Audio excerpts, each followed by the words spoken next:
Sir বলছিলাম যে এই প্রজেক্টগুলো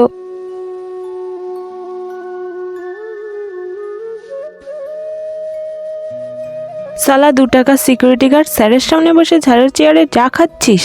তোমার সাহস কি করে হয়? তুমি আমার সামনে ওকে চড় মারলে? আর কি করব স্যার, এই 2 টাকা সিকিউরিটি গার্ড ওর থাকার কথা গেটে, আর ও এখানে বসে আপনার সামনে চা খাচ্ছে। ও এখানে এমনি আসেনি, ও একটা কাজের জন্য এসেছে। আমি চা খাচ্ছিলাম তাই ওকে 1 কাপ দিয়েছি, তাতে কি হয়েছে? শুনুন, এদের মতো 2 টাকা সিকিউরিটি গার্ডকে না ওদের ওয়াকাতেই রাখতে হয়। আপনি ওকে আপনার কেবিনে রেখেছেন আর এখানে বসে চাও খাওয়াচ্ছেন।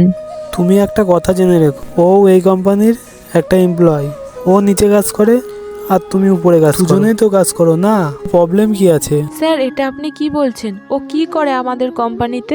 ও সামান্য একটা সিকিউরিটি গার্ড। ওর সাহস কি করে হয় গেট ছেড়ে এখানে আসার? ওর মতন ছোট লোককে না আমি ভালো করে চিনি, এরা প্রয়োজনে গাধাকেও বাবা বানিয়ে দেয়।